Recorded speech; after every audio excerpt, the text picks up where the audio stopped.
መጽሐፈ ነገሥት ቀዳማዊ ምዕራፍ 9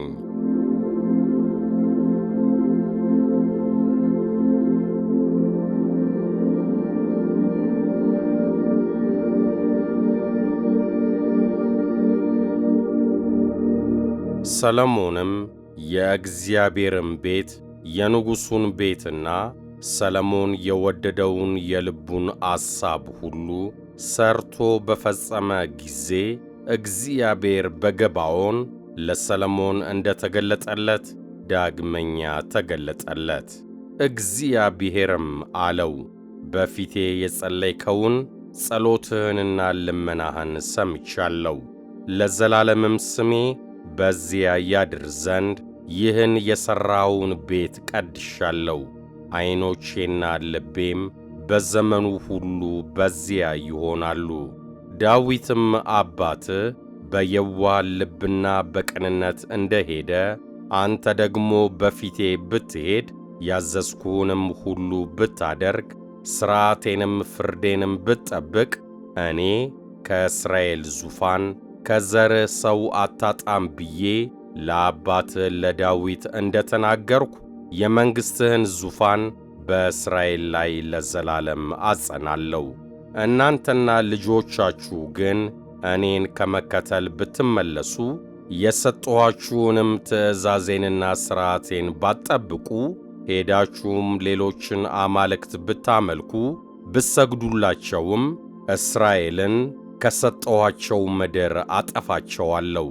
ለስሜም የቀደስኩትን ይህን ቤት ከፊቴ እጥለዋለሁ።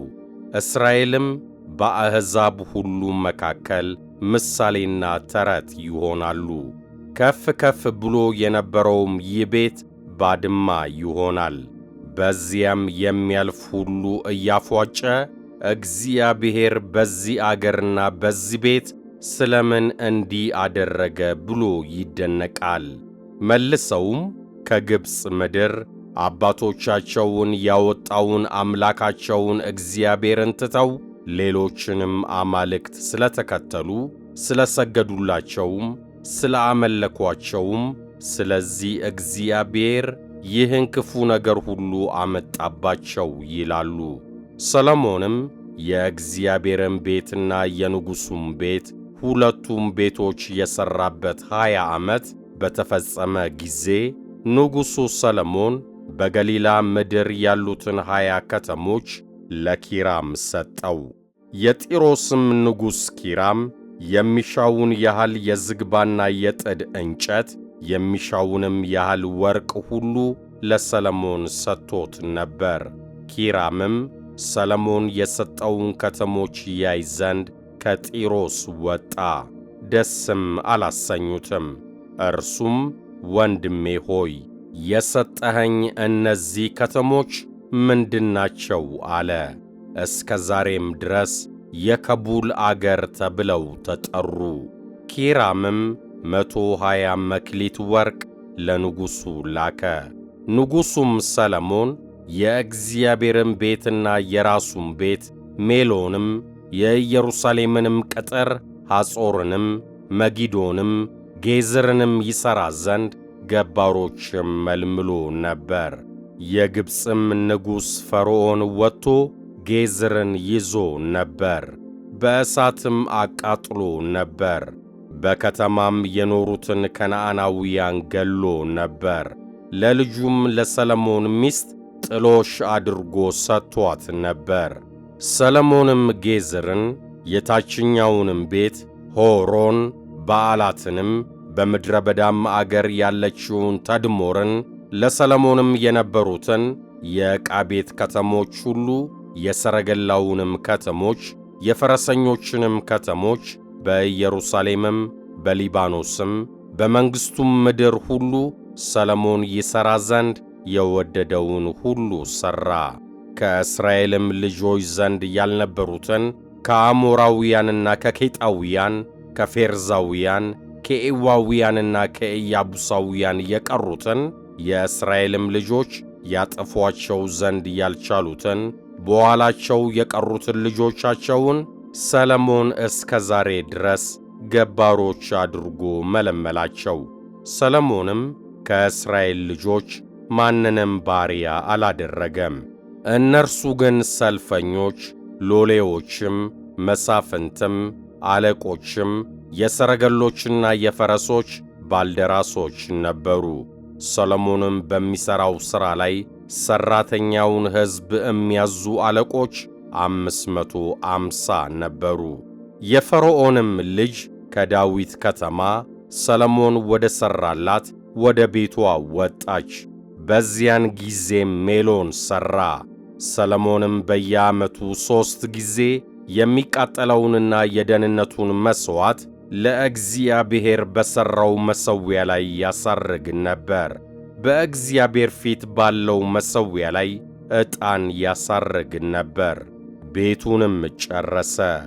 ንጉሡም ሰሎሞን በኤዶምያስ ምድር በኤርትራ ባሕር ዳር በኤሎት አጠገብ ባለችው በዔጽዮን ጋብር መርከቦችን ሠራ። ኪራምም በእነዚያ መርከቦች ከሰሎሞን ባሪያዎች ጋር የባሕሩን ነገር የሚያውቁ መርከበኞች ባሪያዎቹን ሰደደ። ወደ ኦፊርም መጡ። ከዚያም 420 መክሊተ ወርቅ ወሰዱ። ወደ ንጉሡም ወደ ሰሎሞን ይዘው መጡ።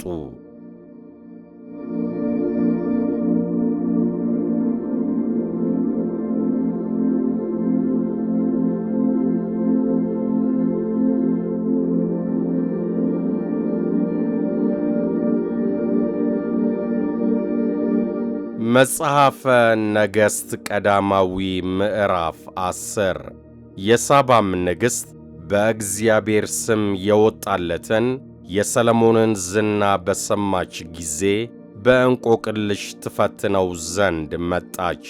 በግመሎችም ላይ ሽቱና እጅግ ብዙ ወርቅ የከበረም ዕንቁ አስጭና ከታላቅ ጓዝ ጋር ወደ ኢየሩሳሌም ገባች። ወደ ሰሎሞንም በመጣች ጊዜ በልቧ ያለውን ሁሉ አጫወተችው። ሰሎሞንም የጠየቀችውን ሁሉ ፈታላት። ሊፈታላት ያልቻለውና ከንጉሡ የተሰወረ ነገር አልነበረም። የሳባም ንግሥት የሰሎሞንን ጥበብ ሁሉ፣ ሰርቶትም የነበረውን ቤት፣ የማዕዱንም መብል፣ የብላቴናዎቹንም አቀማመጥ፣ የሎሌዎቹንም አሰራር፣ አለባበሳቸውንም፣ ጠጅ አሳላፊዎቹንም፣ በእግዚአብሔርም ቤት የሚያሳርገውን መሥዋዕት ባየች ጊዜ ነፍስ አልቀረላትም። ንጉሡንም አለችው፣ ስለ ነገርህና ስለ ጥበብህ በአገሬ ሳለው የሰማሁት ዝና እውነት ነው። እኔም መጥቼ በዐይኔ እስካይ ድረስ የነገሩኝን አላመንኩም ነበር። እነሆም እኩሌታውን አልነገሩኝም ነበር። ጥበብህና ሥራ ከሰማሁት ዝና ይበልጣል። በፊትህ ሁልጊዜ የሚቆሙ ጥበብህንም የሚሰሙ ሰዎችና እነዚህ ባሪያዎች ምስጉኖች ናቸው። አንተን የወደደ በእስራኤልም ዙፋን ያስቀመጠ አምላክ እግዚአብሔር የተባረከ ይሁን። እግዚአብሔር እስራኤልን ለዘላለም ወዶታልና፣ ስለዚህ ጽድቅና ፍርድ ታደርግ ዘንድ ንጉሥ አድርጎ አስነሣ። ለንጉሡም 120 መክሊት ወርቅ፣ እጅግም ብዙ ሽቱ፣ የከበረም ዕንቁ ሰጠችው። የሳባ ንግሥት ለንጉሡ ለሰሎሞን እንደ ሰጠችው ያለ የሽቱ ብዛት ከዚያ ወዲያ አልመጣም ነበር። ከኦፊርም ወርቅ ያመጡ የኪራም መርከቦች እጅግ ብዙ የሰንደል እንጨትና የከበረ ዕንቁ ከኦፊር አመጡ። ንጉሡም ከሰንደሉ እንጨት ለእግዚአብሔር ቤትና ለንጉሡ ቤት መከታ፣ ለመዘምራኑም መሰንቆና በገና አደረገ። እስከ ዛሬም ድረስ እንደዚያ ያለ የሰንደል እንጨት ከቶ አልመጣም አልታየምም። ንጉሡም ሰሎሞን በገዛ እጁ ከሰጣት ሌላ የወደደችውን ሁሉ ከእርሱም የለመነችውን ሁሉ ለሳባ ንግሥት ሰጣት። እርሷም ተመልሳ ከባሪያዎቿም ጋር ወደ ምድሯ ሄደች። ግብርም የሚያስገብሩ ሰዎች ነጋዴዎችም የአረብም ነገሥታት ሁሉ የምድርም ሹማምንት ከሚያወጡት ሌላ በየዓመቱ ለሰለሞን የሚመጣለት የወርቅ ሚዛን 666 መክሊት ወርቅ ነበረ። ንጉሡም ሰለሞን ከጥፍጥፍ ወርቅ 200 አላባሽ አግሬ ጋሻ አሠራ። በአንዱም አላባሽ አግሬ ጋሻ ውስጥ የገባው ወርቅ 600 ሰቅል ነበረ። ከጥፍጥፍም ወርቅ 300 ጋሻ አሠራ። በአንዱም ጋሻ የገባው ወርቅ 3 ምናን ነበረ። ንጉሡም የሊባኖስ ዱር በተባለው ቤት ውስጥ አኖራቸው። ንጉሡም ደግሞ ከዝሆን ጥርስ ታላቅ ዙፋን አሠራ፣ በጥሩም ወርቅ ለበጠው። ወደ ዙፋኑም የሚያስሄዱ 6 እርከኖች ነበሩ። በስተኋላውም ያለው የዙፋኑ ራስ ክብ ነበረ። በዚህና በዚያ በመቀመጫው አጠገብ 2 የክንድ መደገፊያዎች ነበሩበት። በመደገፊያዎቹም አጠገብ 2 አንበሶች ቆመው ነበር። በስድስቱም እርከኖች ላይ በዚህና በዚያ 12 አንበሶች ቆመው ነበር። በመንግሥታት ሁሉ እንዲህ ያለ ሥራ አልተሠራም። ንጉሡም ሰለሞን የሚጠጣበት ዕቃ ሁሉ ወርቅ ነበረ። የሊባኖስ ዱር የተባለውም ቤት ዕቃ ሁሉ ጥሩ ወርቅ እንጂ ብር አልነበረም። በሰለሞን ዘመን ብር ከቶ አይቈጠርም ነበር። ለንጉሡም ከኪራም መርከቦች ጋር የተርሴስ መርከቦች ነበሩት።